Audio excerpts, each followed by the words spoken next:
Intermittent fasting took me from being a diabetic to pre-diabetic. You can do this too, and probably even better. My goal is to put my diabetes into remission. Today I'm going to cover my journey with intermittent fasting. This is not a gimmick. It's real. It works. So if you're struggling with insulin resistance or type 2 diabetes, or you think you're at risk, this video is for you. So let's get into it. According to CDC statistics, close to 40 million Americans have diabetes. And according to BYU, at least 80% of Americans are insulin resistant. As the name suggests, insulin resistance occurs when your body can't effectively use insulin to regulate blood sugar levels. In this video, we'll explore how intermittent fasting can help fight insulin resistance and prevent diabetes. So let's talk about the power of intermittent fasting. I fell into intermittent fasting a couple of years ago when I started eating only twice a day.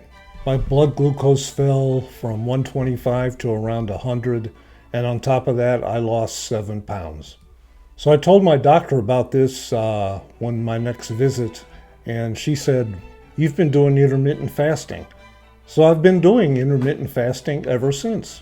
So I still eat a low-carb diet with protein at each meal. This helps regulate blood sugar levels and insulin levels, improves how our cells respond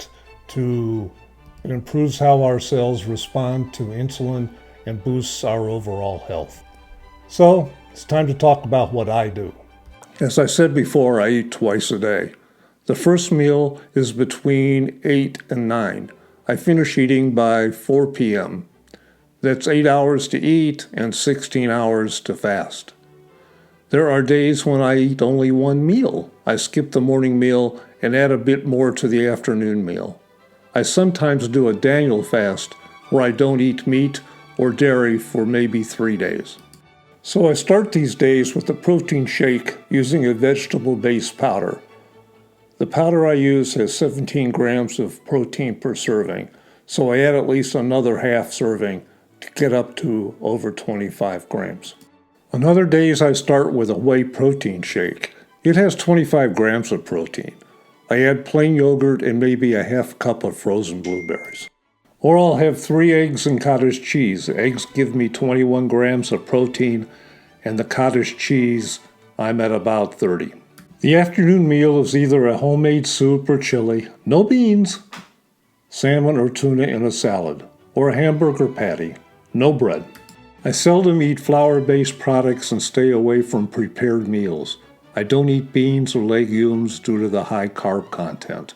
However, on my Daniel fast days, I add low glycemic index beans into the soup for protein. I add hot green tea in the afternoon and evening. I find the warmth helps stem any hunger feelings. Are these hard and fast rules for everyone? No. But use it as a model to plan your meals. So let's summarize the real benefits of intermittent fasting.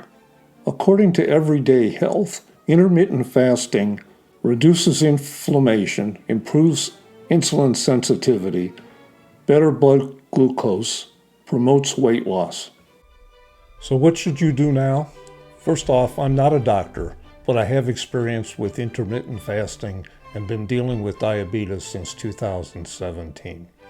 I'd say begin with 12-hour fasts, 12 hours eating, and then progress more for that. And by all means, please let your medical team know that you're about to change and do some changes. If you found this video helpful, please like and subscribe. Don't forget to share your thoughts. They're important. Let me know your experience with intermittent fasting. We'll see you in the next video.